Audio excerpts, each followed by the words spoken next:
guys, on your gravitation packet, there is a test review on there. So go ahead and turn to page 12 of the packet. What 12 of it?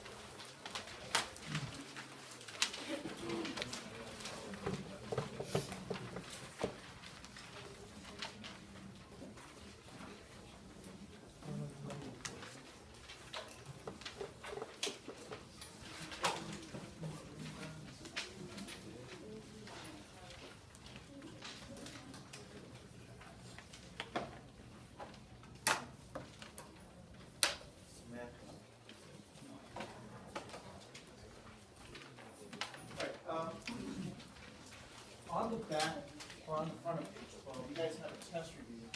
So I'd like to review the concepts of circular motion with you guys. All right, now, before you guys finish your lab, because I know some of you are working on the lab, you'll have plenty of time before you guys can turn it in, so don't worry about the lab. Right now, let's just go through our test review. All right, so you have about 20 questions. These questions are extremely similar to what you're going to see tomorrow, right? So just letting you know. Go ahead and take this page out if you don't already have it out. You're not turning it in, but you will be writing a couple of things down. All right, so let's review the last two units, subunits for this gravitation circular motion part. It says gravity is one of how many forces in the universe? There's actually 4 of them, right? So let's go ahead and write that down. Write down 4. It's one of 4 forces in the universe. All right, 2 of them you're learning in physics. One of them is gravity, and the other one is electromagnetic forces, which we'll look at in the spring semester. All right, it says, what 2 factors affect the strength of the force of gravity? It says, yeah, mass and distance. So let's go ahead and record that. Mass and distance affect gravity. All right, now, one of these, and just some advice, because I'm trying to reduce the number of people who miss a couple of these questions. When it comes to mass, they're directly related, so it's a direct relationship with force. When it comes to distance, it's a what relationship? Inverse. Inverse. So let's go ahead and document that. All right, so you have direct and you have an inverse. Is gravity short range or is it long range? Long range. What do you think? It's long range. It's very long range. Is it weak or strong? Weak. It never is 0, so it's never 0. Okay, so in other words, it's infinite, right? That's the idea. It's infinite. How long, or how does gravity affect light and time? Remember, we studied this on Friday. It can slow time down, right? It can speed time up, right? So gravity affects light, but how? Einstein figured this out. What was that? It bends it. It bends it. Good. So gravity bends light. It also distorts time. Okay. The further away you get from massive objects, the slower time goes for you. And this is proven in GPS systems and satellites. The closer you get to massive objects, the faster time goes. Okay. Who discovered this, by the way? Einstein. Albert Einstein did. And Albert Einstein used what to figure this out? The eclipse, right. So, bends and an eclipse. Einstein discovered this using an eclipse of 1919. Okay, if a massive object and a very low mass object are exerting a gravitational force on another, which one exerts the greater force? So you have one very massive object, you have one not so massive. Which one exerts the greater force on the other? The one that's what? Bigger or the smaller one? Actually, they're equal. It's Newton's third law, which states that what? For every action, equal and opposite reaction. So, go ahead and write that down. It's an equal amount of force.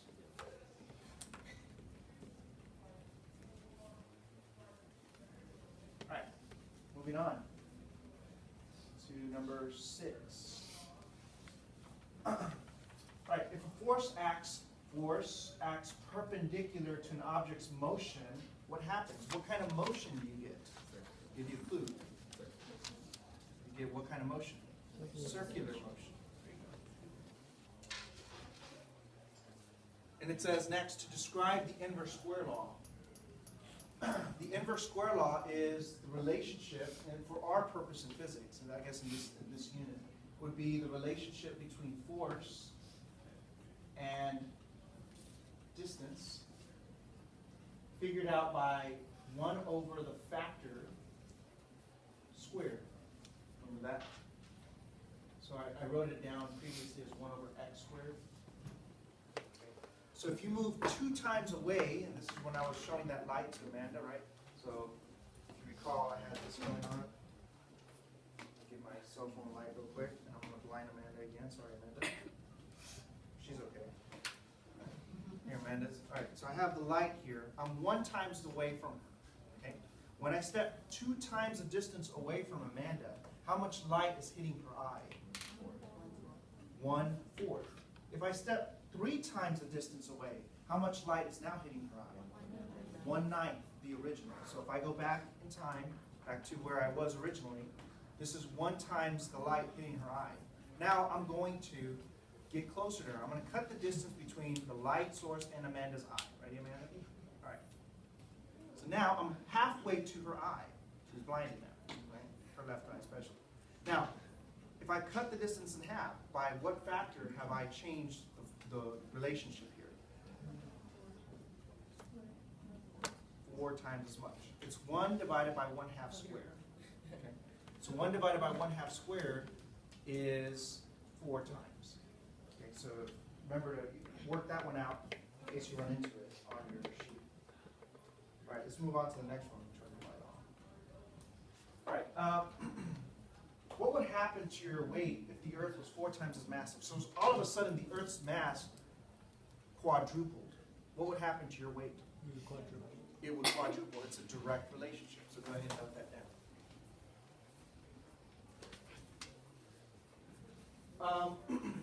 Number 9. Okay, so this is a math question. So let's go up to the front. It says, what is the force of gravity between 2 blocks, each with a mass of 10 kilograms, and they're sitting 2 meters apart? All right, so I know it's asking me for force of gravity. I use my force of gravity formula. It's right here. Force of gravity is equal to big G times m1, m2 divided by the distance squared, where big G is this very small number, 6.67 e to the negative 11. Go ahead and calculate it out. Give me about a minute. Calculate it out. Don't forget to square the distance on the bottom. That's the biggest mistake people make. Let's see what your answer is. So I'll set it up for you over here.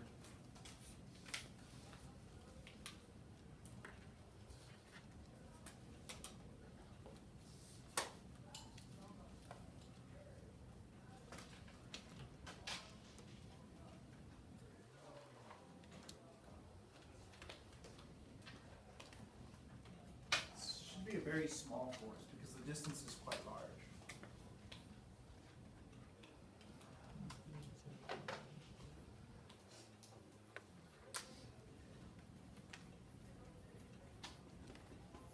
All right, check your work. I'll write the answer on the board, and it should be 6.67 e to the negative 9 newtons. Is that what you guys got? Yes. Okay, good.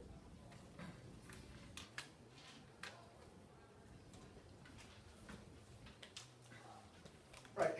If you did not get this answer, recheck your calculations and make sure you squared the bottom. That's the biggest mistake, like I said earlier. All right. Number 10. What happens to the force of gravity if the distance separating 2 objects increases by a factor of 3? So if I step away from Amanda 3 times the distance, by what factor does it fall to? 9. 1/9. Good. So it's 1/9 the force. So number 10 is 1/9. Number 11 says, label the direction of the force acting on the stopper. So for that, I'll scroll down. Right. Let's label all the variables acting on this. What happened? Okay, on number 9, I got 1.6. I got 6.67 before you divided by 2 squared. Or it should be 1.67 e to the negative 9. All right, so let's make that correct. This might keep checking. I was like, what am I doing wrong? That's it, right? Yeah. That makes more sense. All right. 1.67 e to the negative 9. Good catch. Let's go over to number 11. Okay, so now let's label all the variables acting on the stopper as it goes around the circle. Right? So in this case, it's going around this way. It's going around which way is that? Clockwise or Clockwise. Clockwise, right? All right, so it's going clockwise, and as it goes up, there's a variable that points upwards. What's that variable? Velocity. Good. V.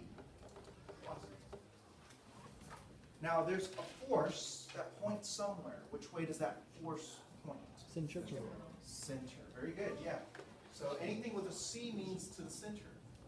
So F of C means centripetal. Force centripetal. And what about the acceleration?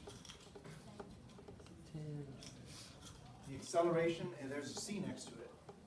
So that means it's pointing to the center as well. Okay, so A of C goes here.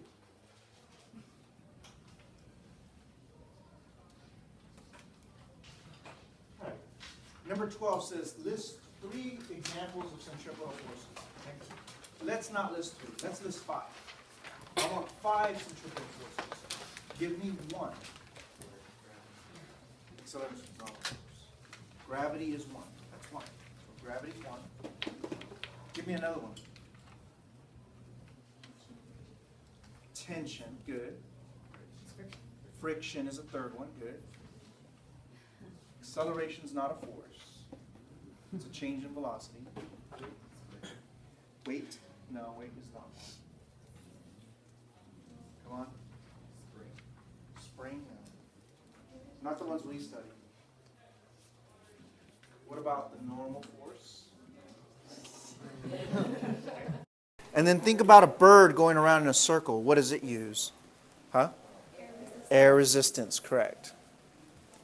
So jets, planes, they all use air resistance to go in a circle. All right, let's move on to the bottom.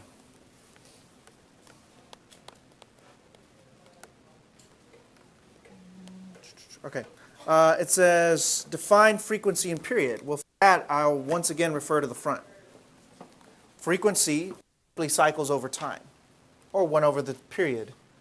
And then period is 1 over the frequency, which is time over cycles. So go ahead and note that down.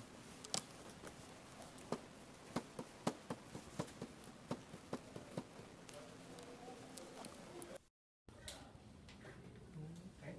Let's do a couple of math problems using these formulas. So we're now going to practice. And on your test tomorrow, you're going to see the same exact formulas.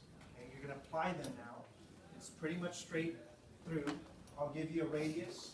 I'll give you the period. You calculate the velocity. It's very simple, very basic. All right, so let's go ahead and do number 14. It says if a CD rotates at 10 times every 1.5 seconds, calculate its period and its frequency.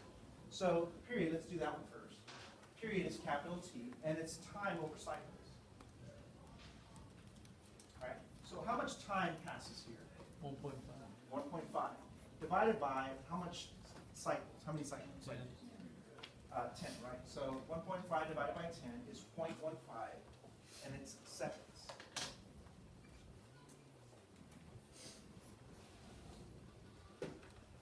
All right, so now to figure out the frequency, what should I do with this period according to the formulas? You do what? So it's asking you for the frequency. So frequency is 1 over the what? Time. Yeah, so it's 1 over the period. So in this case, it's 1 over 0.15. So do that real fast, and you now have the frequency.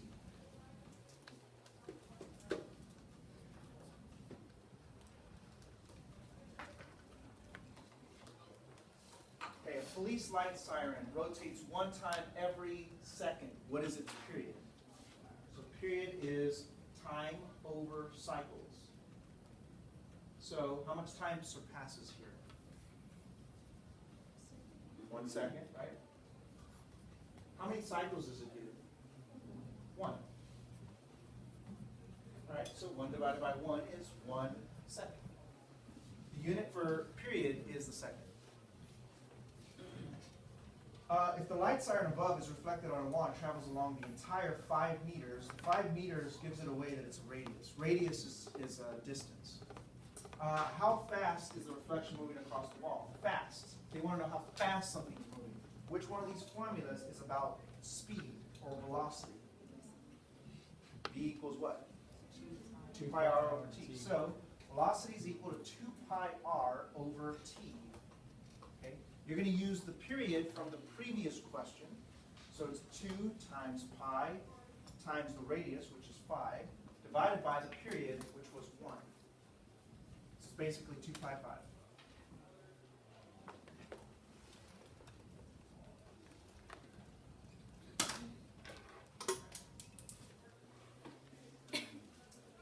And you should get about 31.42.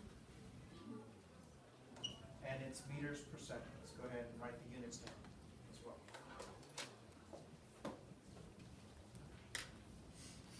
All right, we're almost done. So let's go ahead and do the last couple of problems. All right, number 17. It says, what is the centripetal acceleration of a slingshot that is 1 meter long being swung around at 5 meters per second? So centripetal acceleration, what formula should I use?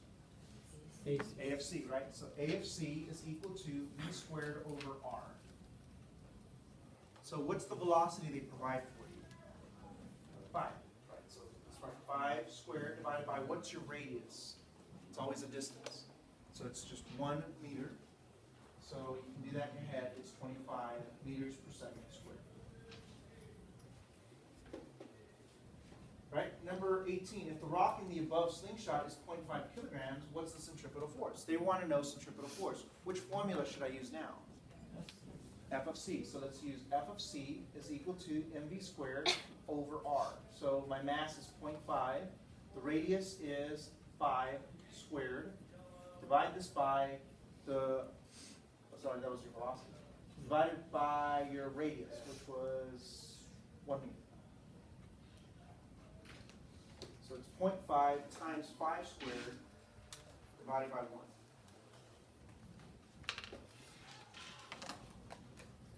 What's the answer here? 12.5. 12.5. All right, so it's 12.5 and it's newtons, because that's the unit of force. 19 we're not looking at, and 20 is, it says describe the graph that shows the relationship between gravitational force and distance between two masses. Right, so what does an inverse graph look like, if you recall? Very good. It says, here is force and distance, and it should be a graph that looks curved like this. They're technically never touching the line, so it's just an L-shaped graph with a smooth line running from the top to the bottom. This shows an inverse relationship